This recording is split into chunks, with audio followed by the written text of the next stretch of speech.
conference stage. Dr. Skeptical and Dr. Enthusiastic stand on opposite sides of the podium.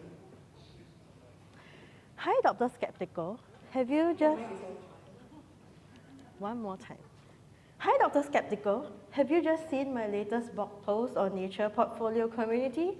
I just shared it on LinkedIn. I think LinkedIn is such a great platform for me to connect with all the collaborators and the like-minded peers. LinkedIn?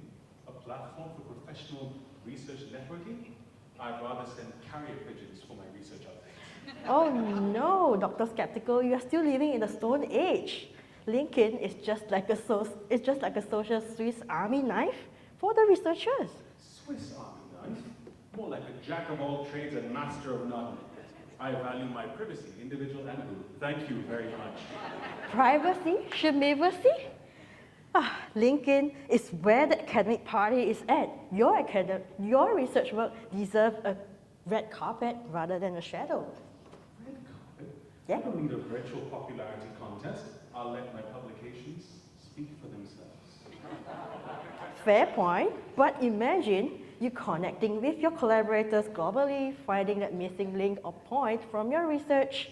It is a networking nirvana, and also I feel really great, contented, satisfied, happy when a mentor or a researcher that I respect very much like my post. You know what? No, I'll stick to my emails and conferences. No need for a virtual popularity contest. I'm not here for the likes. Dr. Skeptical, it's not just all about the like. You should just join me to the LinkedIn workshop yesterday. I've learned so much, and they have taught me to craft a headline that's like the opening scene of a blockbuster, drawing people in with the promise of excellent research and translational impact. A headline? Dr. Enthusiastic, I'm not a tabloid. My work speaks for itself. But that's just the beginning. I discovered the magic of a compelling summary, which is a journaling abstract of my research work that reads like a bestseller. It is like giving your research a voice. A voice? Yeah? Research doesn't need a voice. It needs thorough analysis, robust methodology. That's what it needs. True, but the workshop also taught me the art of engagement.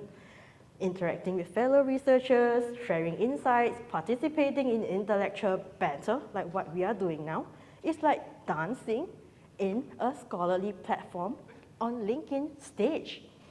I prefer the quiet rhythm of my laboratory.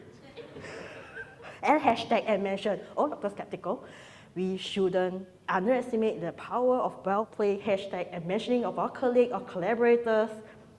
It's just like sprinkling the academic stardust on our posts, making them discoverable to a broader audience.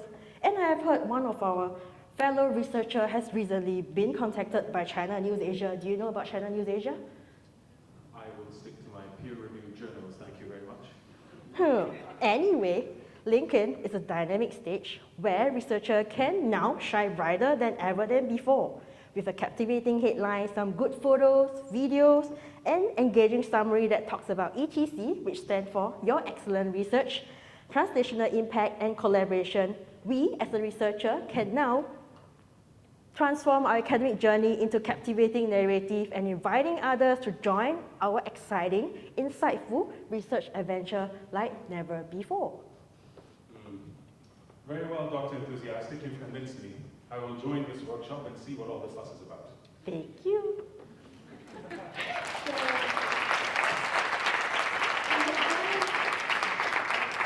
In the grand tapestry of academia, our comedic clash showcased the timeless debate of tradition versus technology. While Dr. Skeptical clung to the safety of old ways, Dr. Enthusiastic championed the virtual revolution. In the end, this tale underscores the importance of LinkedIn as a powerful tool, connecting researchers across continents, unlocking funding and collaboration opportunities, and turning the spotlight on your work. So dear audience, remember, in the world of academia where ideas are the currency, LinkedIn is the